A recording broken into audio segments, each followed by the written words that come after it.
ಚಿಂದಿ ಉಡಾಯಿಸೋ ಖಾರ ಬಣ್ಣ ರುಚಿಯನ್ನು ನೀಡುತ್ತದೆ. ಮೆಣಸಿನ ಪುಡಿ ಚಿಂದಿ ಉಡಾಯಿಸೋ ಖಾರ ಬಣ್ಣ ರುಚಿ. ಮುಂಗಾರು ಇದು ಬರೀ ಮಳೆಯಲ್ಲ, ಕಾಡು ಮೇಡು ಊರು ಕೇರಿ ಕೆರೆ ಕಟ್ಟೆಗಳೆಲ್ಲ ಜೀವಕಳೆ ತುಂಬುವಂತಹ ಮಳೆ.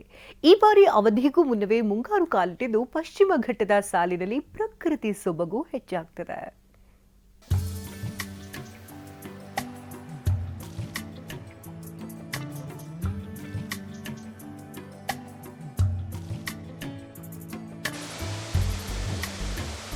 ಹಸಿರು ಹೊದ್ದು ನಿಂತಿರುವ ಬೆಟ್ಟ ಗುಡ್ಡಗಳಿಗೆ ಮಂಜಿನ ಹೊದಿಕೆ, ದಟ್ಟ ಕಾನನದ ನಡುವೆ ಧುಮ್ಮಿಕ್ಕೋ ನೀರು, ಆಗೊಮ್ಮೆ ಈಗೊಮ್ಮೆ ಬರೋ ತುಂತುರು ಹನಿ. ಮುಂಗಾರು ಮಳೆಗೆ ಚಾರ್ಮಾಡಿಯ ಚೆಲುವು ಹೆಚ್ಚಿದೆ. ಅತ್ತ ಬಂಡೀಪುರದ ಕಾನನ ಹಸಿರಾಗಿದ್ದು ಮೃಗ ಕಗಗಳೆಲ್ಲ ಮೈ ಕೊಡವಿ ಓಡಾಡ್ತಿವೆ.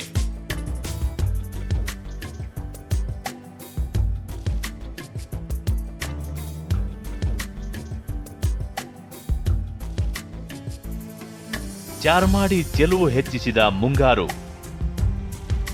ಹಸಿರು ಬೆಟ್ಟ ಗುಡ್ಡಗಳಿಗೆ ಮಂಜಿನ ಹೊದಿಕೆ.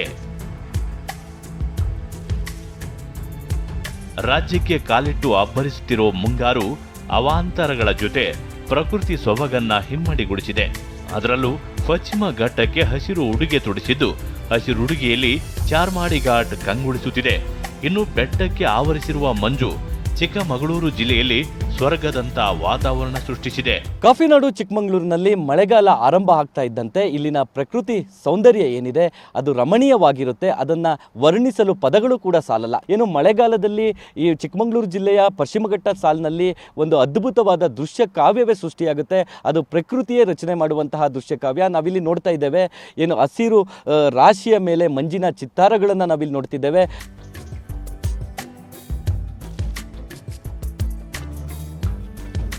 ಮೂಡಿಗೆರೆ ತಾಲೂಕಿನ ಚಾರ್ಮಾಡಿ ಘಾಟಿಯಲ್ಲಿ ಒಮ್ಮೆ ಮಂಜು, ಮತ್ತೊಮ್ಮೆ ಮಳೆ, ಇನ್ನೊಮ್ಮೆ ಬಿಸಿಲಿನ ವಾತಾವರಣ ಇದ್ದು ಪ್ರವಾಸಿಗರನ್ನ ಆಕರ್ಷಿಸುತ್ತಿದೆ.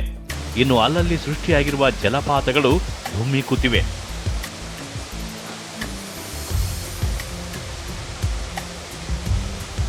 ಮಂಜಿನ ವಾತಾವರಣ ಕಣ್ಣಿಗೆ ಹಬ್ಬ ತಂದಿದೆಯಾದರೂ ಕಡಿದಾದ ಘಾಟಿಯಲ್ಲಿ ಮಂಜಿನ ನಡುವೆ ವಾಹನ ಚಲಾಯಿಸುವುದೇ ಸವಾಲಾಗಿದೆ. ಇದರ ನಡುವೆ ಕೆಲ ಪ್ರವಾಸಿಗರು ಹುಚ್ಚಾಟ ಮಾಡುತ್ತಿದ್ದು ಅಂಥವರಿಗೆ ಪೊಲೀಸರು ಬಿಸಿ ಮುಟ್ಟಿಸುತ್ತಿದ್ದಾರೆ. ಮೊದಲ ಮಳೆಗೆ ಹಸಿರಾಯಿತು ಬಂಡೀಪುರ.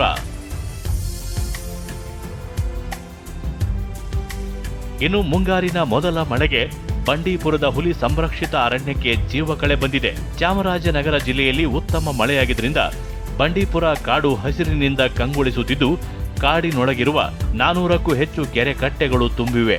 ಹೀಗಾಗಿ ನೀರಿನ ಸಮಸ್ಯೆ ಇಲ್ಲ ಅಂತ ಪ್ರಾಣಿ ಪಕ್ಷಿಗಳೆಲ್ಲ ನೆಮ್ಮದಿಯಾಗಿ ಓಡಾಡ್ತಿವೆ. ಮಳೆಯಿಂದ ಈಗ ಚೆನ್ನಾಗಿ ಹಸಿರಾಗಿದೆ, ಚೆನ್ನಾಗಿ ಹುಲ್ಲು ಬೆಳೀತಾ ಇದೆ. ಪ್ರಾಣಿಗಳು ಹೊರಗೆ ನೀರಿಗೆ ಹೋಗಿದ್ದು, ಕಬ್ಬಿಣಿ ಕಡೆ ಇರಲಿ, ಈ ಮೋಯರ್ ಗಾರ್ಜಿಗೆ ಆನೆ ಈ ಕಡೆ ಮುದುಮಲೆ ಸೈಡ್ ಹೋಗಿರುವುದು, ಈ ಎಲ್ಲ ಪ್ರಾಣಿಗಳು ಈಗ ವಾಪಸ್ ಬರ್ತಾ ಇದೆ. ಆನೆಗಳು ಚೆನ್ನಾಗಿ ಕಾಣಿಸ್ಕೊಳ್ತಾ ಇದೆ. ಮುಂಗಾರು ಅನ್ನೋದು ಜನರ ಬದುಕಿಗೆ ದೊಡ್ಡ ವರ. ಅದೇ ಮುಂಗಾರು ಗಿಡ ಮರ ಬೆಟ್ಟ ಗುಡ್ಡ ನದಿ ತೊರೆಗಳಿಗೂ ಜೀವ ತುಂಬಿದೆ.